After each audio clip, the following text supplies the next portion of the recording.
সফলতা এই করে আমরা চলে যেতেছি এবং ইবাদত বন্দেগী বলে 5 ওয়াক্ত নামাজ পড়ি, আবার বিশেষ বিশেষ রাতে বিশেষ বিশেষ ইবাদত করি। আমি মনে করলাম যে আমি আল্লাহর কাছে খুব গ্রহণীয় ব্যক্তি হয়ে গেছি। আসলে নয়, আমার গোটা জিন্দেগিটাই ইসলাম। এই জন্য আল্লাহ সুবহানাহু ওয়া তাআলা বলেন, ইয়া আইয়ুহাল্লাযীনা আমানু উদখুলু ফী সিলমি কাফা ওয়া লা তাত্তাবিউ খুতুওয়াতিশ শাইতান ইন্নাহু লাকুম আদুউম মুবিন। স্পষ্ট করে হে ঈমানদাররা, কাদেরকে বলছে? সমস্ত মানুষকে বলেন।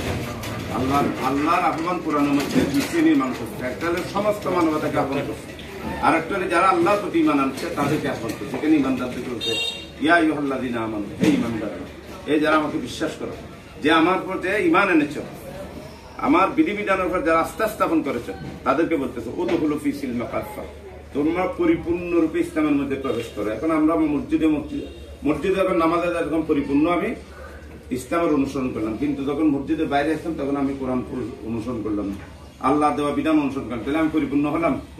আমি যখন কর্মজীবনে গেলাম সেখানে আমি ইসলামের নীতি নিয়ম কি আছে সেটা জানি না, যে আমি কাজ করে যাচ্ছি। আমি যখন ব্যবসা করতে যাই ব্যবসার মধ্যে ইসলামের নিয়ম নীতি জানি না। আমি যখন সমাজ পরিচালনা করতে যাই সেখানে ইসলামের কোন বিধিবিধান আছে কিনা, আল্লাহর নির্দেশ আছে কিনা জানি না। আমি যখন রাষ্ট্র পরিচালনা করতে এগুলো জানি না, তখন হয় দেখে আমি রাষ্ট্র, সমাজ এবং মসজিদের বাইরে একটা অংশ রাখছি আর মসজিদটাকে একটা অংশ নিয়ে গেছি। সেজন্য একটা শব্দ আছে, যেটা দিন এবং দুনিয়া। দিন দুনিয়া আছে না, দুনিয়া মনে করছে যে মসজিদের ভিতরটা হলো দিন, মসজিদের বাইরেটা হলো দুনিয়া। তাহলে দুনিয়ার মধ্যে যদি কোনো একটা অপকর্ম করি এটা কোনো বিষয়, এটা আমার করতেই পারে, ধরে নিছি এইভাবে দুনিয়ার মধ্যে। সেই জন্য একজন অফিসার বাংলাদেশের টাকায়, সরকারি টাকায়, সে মেডিকেলের ডাক্তার হয়ে, অথবা একজন ইঞ্জিনিয়ার হয়ে, অথবা একজন বিসিএস ক্যাডার হয়ে, সরকারের অর্ধেক টাকা আমার আপনার টাকা দিয়ে সেই বিসিএস ক্যাডার হয়েছে, কিন্তু সে যখন চেয়ারে বসে রাষ্ট্রের কল্যাণের জন্য, এই দেশের জাতির কল্যাণের জন্য, সেই কারণে সে কি করে, সে অন্যায় যেগুলো করে, দুর্নীতি যেগুলো করে, লুটপাট যেগুলো করে, সেগুলো কিন্তু সে বুঝে না, সে বোঝার চেষ্টাও করে নাই। অনেকগুলো লেখাপড়া করছে, অনেকগুলো বইয়ের পর বই শেষ করে সে ডাক্তার আছে, কিন্তু বুঝতে পারে না আমার নৈতিকতা কোন জায়গায় আছে, আমার মূল্যবোধটা কোন জায়গায় আছে। যে রাষ্ট্রের টাকা দিয়ে, যে রাষ্ট্রের সুযোগ সুবিধা নিয়ে আমি আজকে ফুসতে এসেছি, এই রাষ্ট্রের কল্যাণের জন্য আমাকে কাজ করতে হবে, এটা না করে সে বলে যে আমি যখন অনেক কষ্ট করে লেখাপড়া করছি, আমার তো একটি বাড়ি নেই, একটি বাড়ি হওয়া দরকার। বাংলাদেশ সরকার একটা বাড়ি কমপ্লিট হইতো, ঢাকা শহরে একটা বাড়ি থাকা দরকার, মাঝে মাঝে বাড়িতে যাওয়া যায়, সেখানেও একটা বাড়ি করলো। এটাও যখন হয় না, তখন আমার গ্রামের বাড়িতে একটা বাড়ি করা দরকার, সুন্দর আধুনিক করে, সেগুলো করলো। তারপরে মন করে না, এরপরে কি করে, কানাডার মধ্যে বাড়ি করা দরকার, বিভিন্ন জায়গায়। কারা? ওই লোকেরা যাদেরকে আজকে সমাজের প্রতিষ্ঠা করার জন্য এই দেশের মেহনতি মানুষের টাকা দিয়ে যাদেরকে শিক্ষিত করে রাষ্ট্রের গুরুত্বপূর্ণ পদে বসানো হয়েছে, তারা এই কাজগুলো করতেছে। ঠিক এই কারণটা একটাই, সেটা হল যে আল্লাহ সুবহানাহু ওয়া তাআলা যে বিধান দিয়েছেন, রাসূলের অনুসারী হিসেবে আমার যে কাজ করা দরকার সেই নৈতিক মূল্যবোধ তাদের মধ্যে নাই, না থাকার কারণে যেটা হওয়ার সেটা হইতেছে। সে ওইখানে গিয়ে বিভিন্ন জায়গায়, আজকে দেখেন ব্যাংকগুলা খালি, 16 বছর ইতিহাস বলবো আমরা, 52 বছর আমরা এটা স্বাধীন করছি। স্বাধীনতার সাম্য, শক্তি, ঐক্য, বাদ, কাফর, শিক্ষা, চিকিৎসা, বাসস্থানের নিশ্চয়তা দিয়ে তো সবাই কথা বলে, বলে না? সব রাষ্ট্রীয় এই কথাগুলো বলে, কিন্তু আসলে কি নিশ্চয়তা পেয়েছি আমরা? আমরা এখনো পর্যন্ত 70% মানুষ দরিদ্র নিচে বসবাস করি, আর 30% যাদেরকে রাষ্ট্র পরিচালনার জন্য আমরা পাঠিয়েছি, তারা কি করে নিজেদেরকে পরিচালনা করতেছে ভালোভাবে।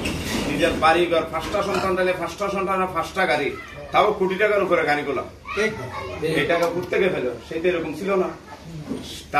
ওর বাবা এরকম টাকা পয়সা রাখি জানি, অথবা তার ফ্যামিলি ব্যাকগ্রাউন্ড যদি আমরা দেখি, অতীতের কোন রাজকীয় পরিবারের সন্তান ছিল এরকম না। শুধুমাত্র এই দেশে হয়েছে, বড় হয়েছে, লেখাপড়া করছে, ইলেকশন করছে, এমপি হয়েছে, সংসদে গিয়েছে, এর চিত্র শেষে গেছে, হয়েছে না? দেখছি না আমরা চুপের দেখা সবরা মনে করেন যে এই জাতীয় লোক 90 জনের হয়তো 10 জন ভালো আছে, না এরকম বলা যাবে না, কিছু আছে, কিন্তু 90 জনের একই অবস্থা।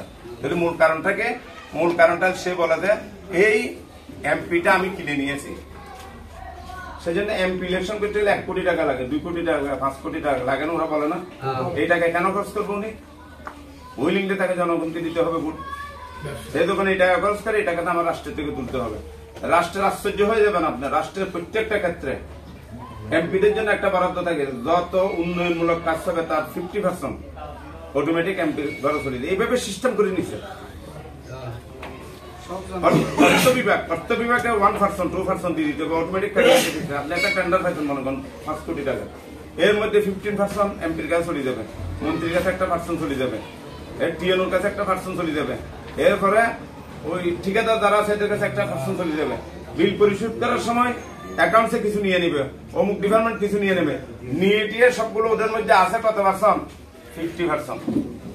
সব টাকা 100 টাকার মধ্যে 50 টাকা ভাগ্য পরিমাণে গেছে, আর 50 টাকা কাজ করবে, 50 টাকার মধ্যে লোকাল আসে, কন্ট্রাক্টারে খাইবে কিছু, এরপরে কন্ট্রাক্টার মধ্যে নাতি এই নেতা পাতি নেতা যেগুলো আছে এরা কিছু কন্ট্রাক্টার কমিশন কন্ট্রাক্টার কব থেকে আন দিবে, সেটাই টাকা থেকে দিচ্ছে।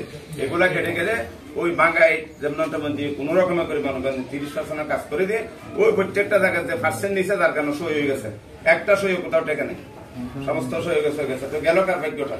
কার টাকাটা গেল আমাদের? একবার রাস্তা হলে 10 বছর রাস্তা করার দরকার ছিল না, যে বরাদ্দ আমাদের দেশে আছে। এই বিষয়গুলি আমাদেরকে বুঝতে হবে। এই কারণে যেহেতু আমরা এই দেশের নাগরিক, এই দেশের প্রত্যেকটা ভালো মন্দ দেখার বিশ্লেষণের দায়িত্ব আমাদের। যদি বলি যে আমি এগুলো জানাই, এগুলো যারা বড় আছে পুরাই দেখবে, আমাদের তো এগুলো দেখার শুধু না, তাহলে আমি ভুল করলাম, তাহলে আমার অধিকার আমি পাবো না। আমার অধিকার পেতে গেলে আমাকে সচেতন হতে হবে। ভাই আমার সচেতন হওয়ার আগে আমাকে বুঝতে হবে যে আমাকে আল্লাহ সুবহানাহু ওয়া তাআলা এই জমিনে পাঠিয়েছেন এই জমিনকে আবাদ করার জন্য, এই জমিনের মানুষগুলোকে আল্লাহর আদেশের দিকে আহ্বান করার জন্য। রাসূল পাক সাল্লাল্লাহু আলাইহি ওয়াসাল্লাম প্রথমেই কিন্তু মক্কার রাষ্ট্রীয় ক্ষমতা চান নাই, উনি প্রথমে সমাজের মানুষগুলোকে পরিবর্তন করা, তাদের মানসিক পরিবর্তন করা, তাদের চিন্তা চেতনা পরিবর্তন করা।